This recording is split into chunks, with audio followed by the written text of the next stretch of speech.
on target. Almost there. Stay on target. Right behind me. Almost there.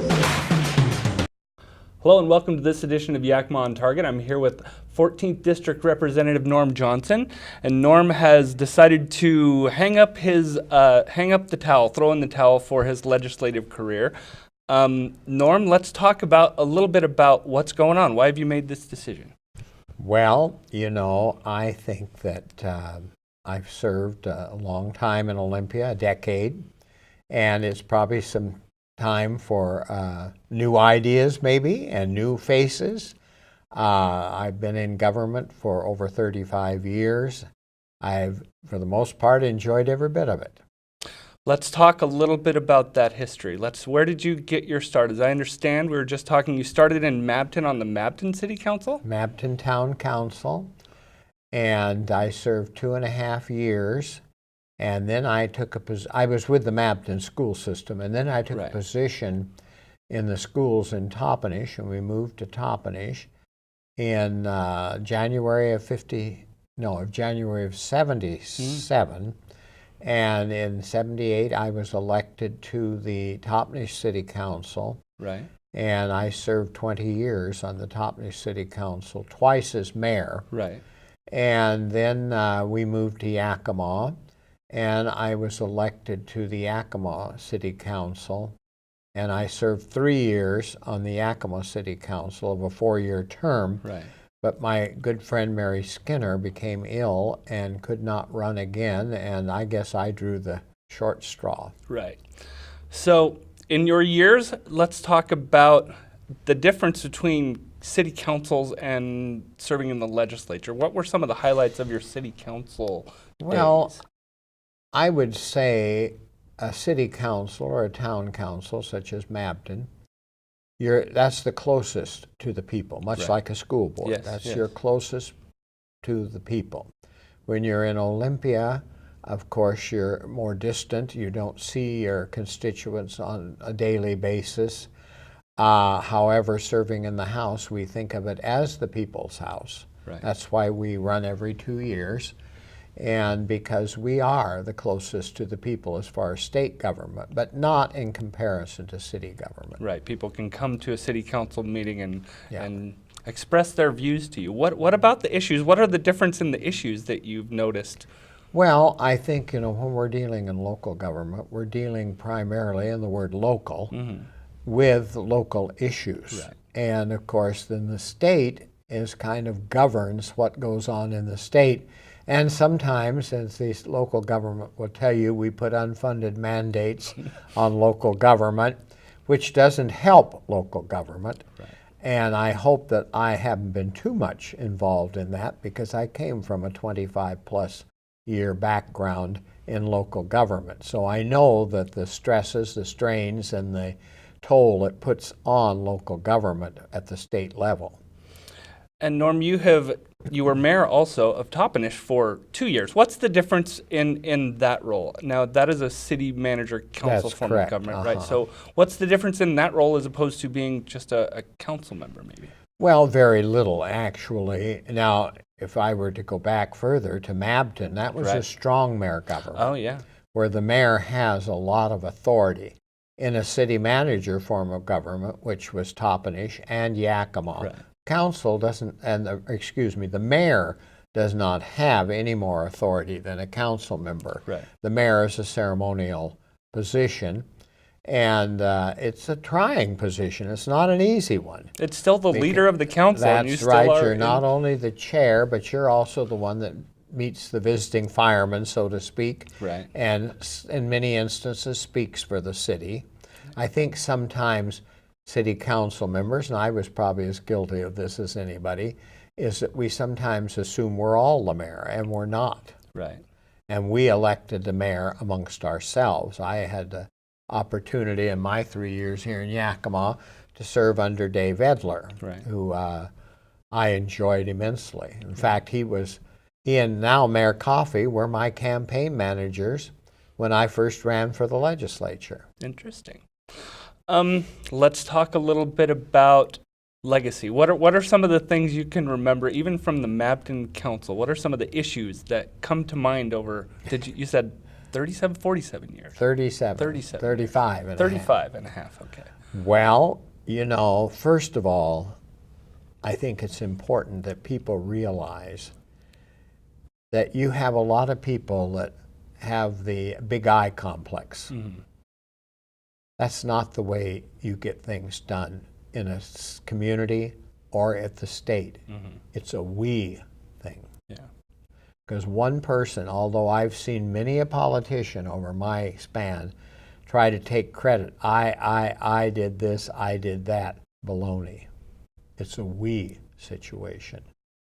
And so, going back to Mabton, I think one of the things that I always laugh about is that the only thing I think I ever had my name on was a water tower in Mabton, and it blew the top off. Huh. And so I'm not so sure. I don't want to say I want to say we. Right. But, I think that we as a council in Mabton and Toppenish and Yakima did a lot of good things.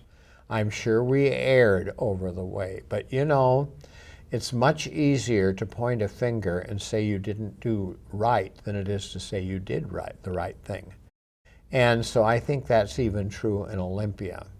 And Alex Decio, who was our representative in Olympia, senator in Olympia for over 32 years. True Yakima champion like you. Oh, well, thank you. Yes. But he truly was a champion. Yes, he was. And when I was first elected, he told me, I'm going to give you the best advice that you can have. Mm-hmm. And I said, well, lay it on me, Alex. And he said, remember this, you may have to cut this out. The ass you kick today, you may have to kiss tomorrow. Yeah. And he said, you get across that aisle and you work with those people because they're good people too. Yeah.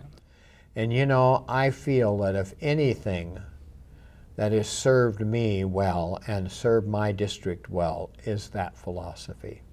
Because, I was never in the majority. Alex was in the majority very few times. Right. And yet we were able, during my time on the Yakima City Council, to see the good works that he did. All you have to do is look at East and West Yakima Avenue, Front Street, and those. He did every one of those when he was in the minority, not in the majority, because of the relationships he forged over his years in Olympia. And I feel that two things that I think of actually in as we talk, certainly Pacific Northwest University of Health Science, I think is one of the best things that's happened to Yakima. That was really in its infancy when I first went to Olympia.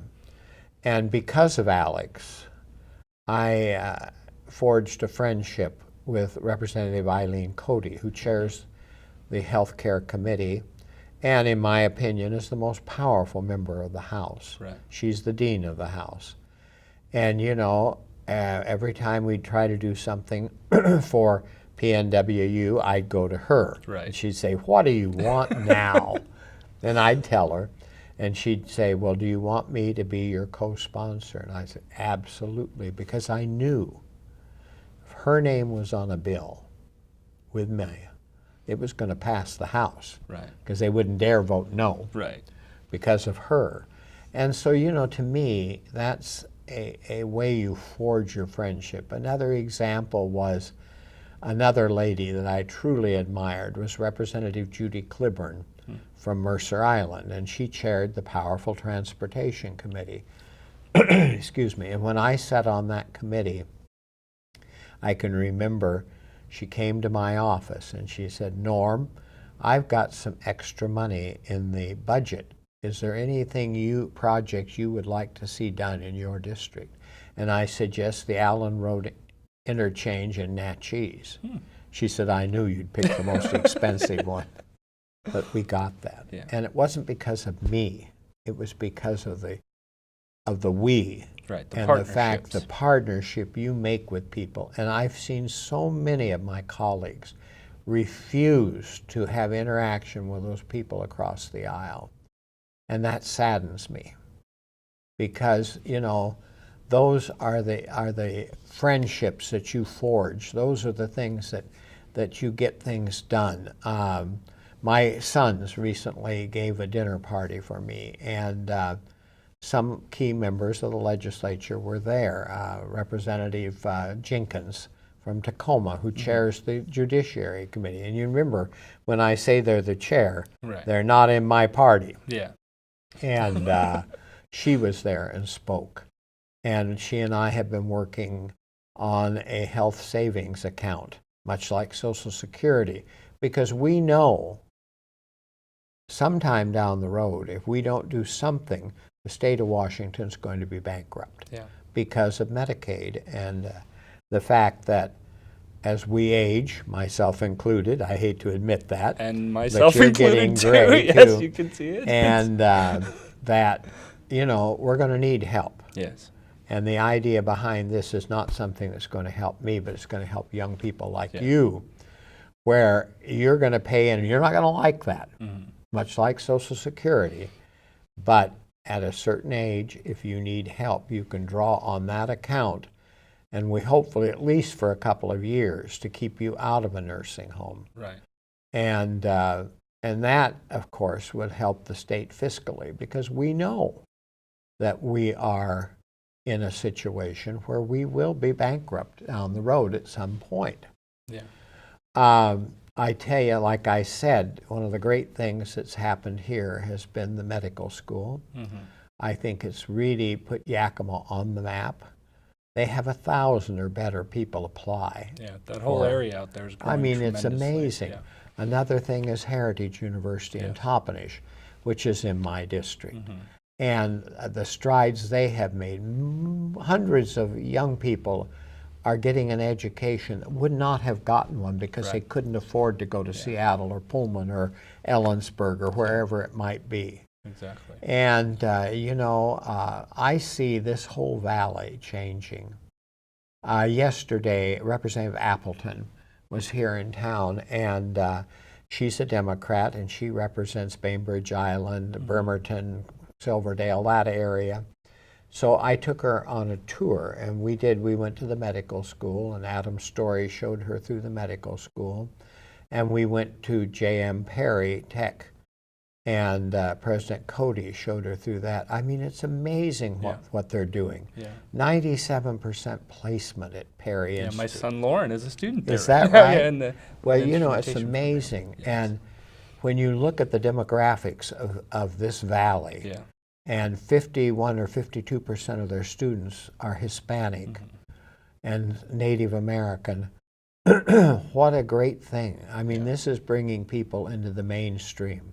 People who someday will take my place or take the city council or whatever. And, you know, it's amazing to me to see the good work that these institutions, those 3 institutions, are doing. You know, I think back to my predecessor was Mary Skinner. Mary was a great friend of mine, and Mary was a great lady. Yes. And she and I served many years on the Sisters of Providence board at St. Elizabeth's and later Providence Hospital.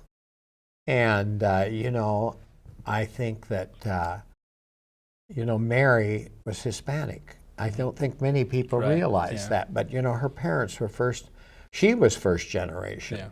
When they immigrated, her parents immigrated from Mexico. And, you know, stop and think of the great things that lady did. And, you know, I can remember one time I was substitute teaching after I'd retired in a civics class in Toppenish. And I was telling them about, you know, the opportunities for elected office. And I mentioned the fact that Mary Skinner was Hispanic. Jesse Palacios was then county commissioner, was Hispanic. Judge Lara was, Victor Lara was Hispanic. And I always remember this young girl coming up to me afterwards, a young Hispanic, beautiful young girl come up to me and she said, "Is Mrs. Skinner really Mexican?" And I said, "Yes, she is." She said, "You mean then that someday I could serve in the legislature?" I said, "Yes, you can."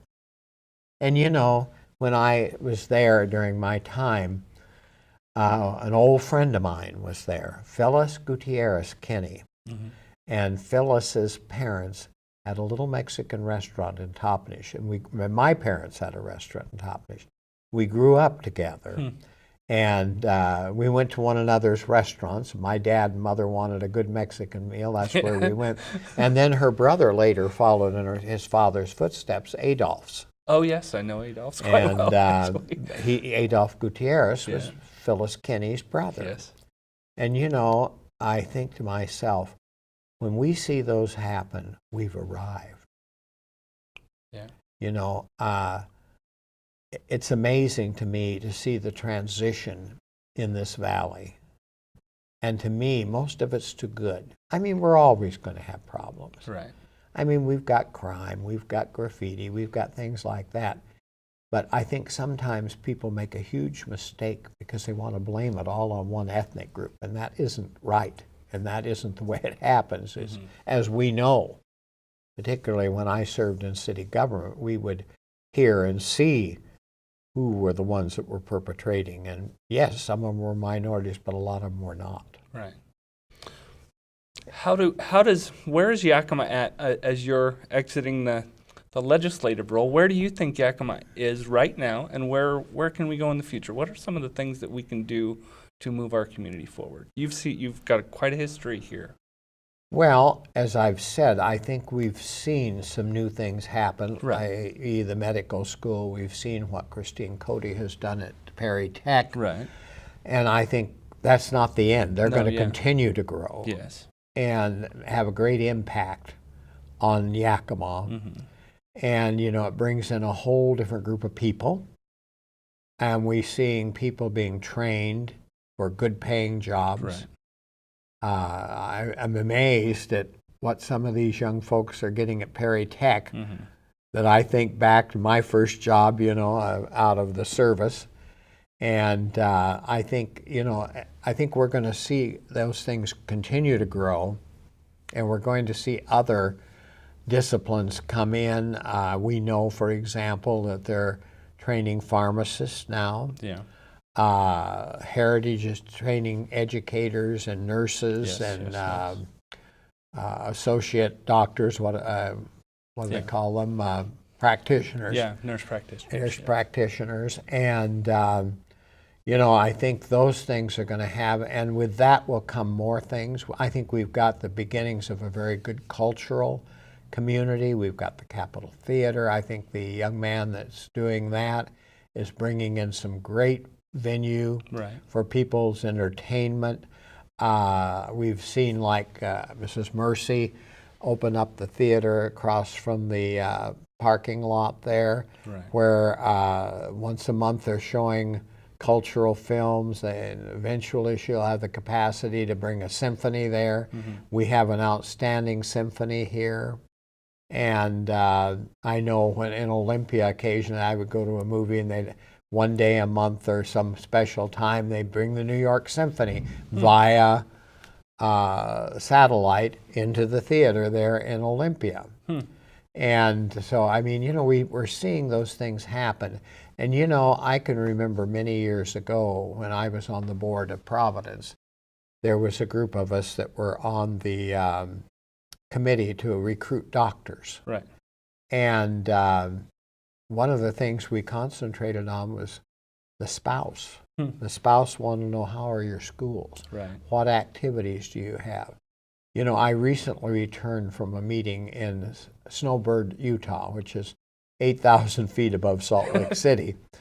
And while there, I toured the Olympic facility that near Park City, Utah, and was in Salt Lake City on a tour. And, you know, many of the things that have happened and are happening there, we're just on the cusp of seeing some of those happen here. You know, we've got a great ski facility just, less than an hour away from us. Right. We have, you know, cultural activities. I feel we have a good school system. Yes. Several, actually. We have several in our area. That's right. We have East Valley, West Valley, Yakima, Union Gap, Sela. I mean, all within the greater Yakima community. Exactly. So, you know, I mean, it's to me, private schools, if somebody chooses that, we have the Orthodox private school, we have Catholic private schools. You know, I mean, a beautiful facility out on Pump House Road or whatever it is that the Adventists have. So, you know, I mean, all of these things are coming together. Yes, we have problems. We have problems with the homeless.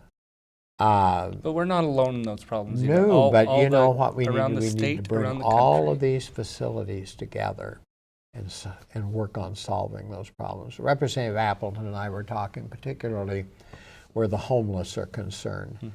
A lot of the homeless people have mental issues. Yeah. And here we have up at Cedro Woolley a closed up mental facility that maybe we could reopen as a state and take the homeless people that have mental problems up there, work with them, try to help them, cure them, train them for jobs and that sort of thing, and not let them just continue to run the street. We're never going to solve the problem 100% because some people want to be homeless. And so, you know, I mean, there's a myriad of problems that we need to be working on. And I see the beginnings of some of those things happening. And I wouldn't mind being a part of that. And maybe I can be in some small way, you know, but And that leads after all, to- I just did celebrate my 80th birthday, thank you to my boys. Well, congratulations. And that brings me to the next question. What is in store for Norm Johnson? What will Norm do after he's done? I'm sure this isn't, you're not just going to stay behind the hopefully scenes. I'm not going to back off, sit down, and die. Right. But, you know, that's a good question. I am on a couple of boards. I'm on the board of trustees at Mary Hill Museum down south of Goldendale, which is one of the little-known secrets of this area. I mean, it's a facility that we should be packing thousands of people into because it's probably one of the most outstanding museums in the state.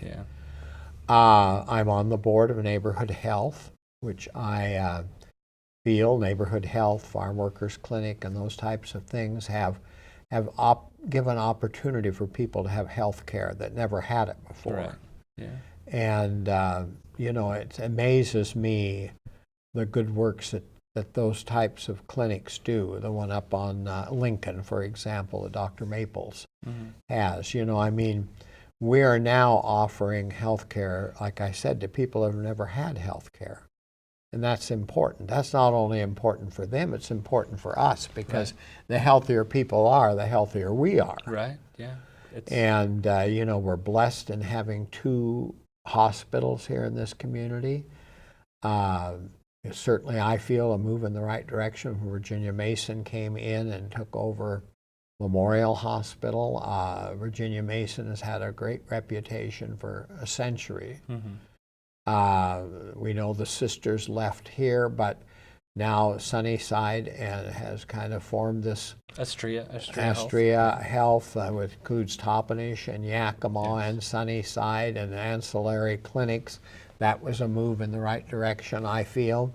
So, you know, I think that, back to your question, I enjoy being on those 2 boards. You know, I hope people don't think I'm brain dead. Some may do. After sitting with you and having this conversation, obviously, I don't think they will. But, you know, I certainly want to be available to help where I can help. And, you know, I feel that I have forged some good relationships in Olympia. And that if I can help some of these organizations, I'm more than willing to try. You know, like somebody said to me yesterday, the community had a reception for me out at the Skills Center. And somebody said, you ought to become a lobbyist. I said, I'd have to find clients first. Yes, at YB Tech? Yes. Yes, I'm a graduate of YB Tech. So are you? Yes, a wonderful program. Another one of our wonderful absolutely. And, you know, it was through the help of Senator Honeyford and different ones that we were able to build that facility and expand it. And, And you it know, truly contributes to the workforce in Yakima. I know my so gosh, many does people it that, ever. that The have gotten fireman training. program, their culinary program, and the list goes on. You know, The this is television young program. people. Yeah. Yeah. This is young people. Yeah. And so, you know, I mean, I just think that I want to remain active in my community. I think Yakima is a great place. Yes. I think Yakima has a great future. We just need to be sure and guide it right. And not that I would be the best driver, I wouldn't say that. But I mean, I'd certainly like to contribute to that. You'd like to be on the buses. As Yeah, they there say. you go. Not driving it. Right. So, That's what you young guys are for. well, we will do the best, and it's been an honor to have you serve us for so many years, Norm. I can't tell you how much respect I have for you, and just knowing all the things you've done for the communities that I love and Yakima. I just want to thank you. Well, and remember, it's not I, it's we. Yes, yes, that we love. Thank you very much, and thank you all for joining us today. Thank you.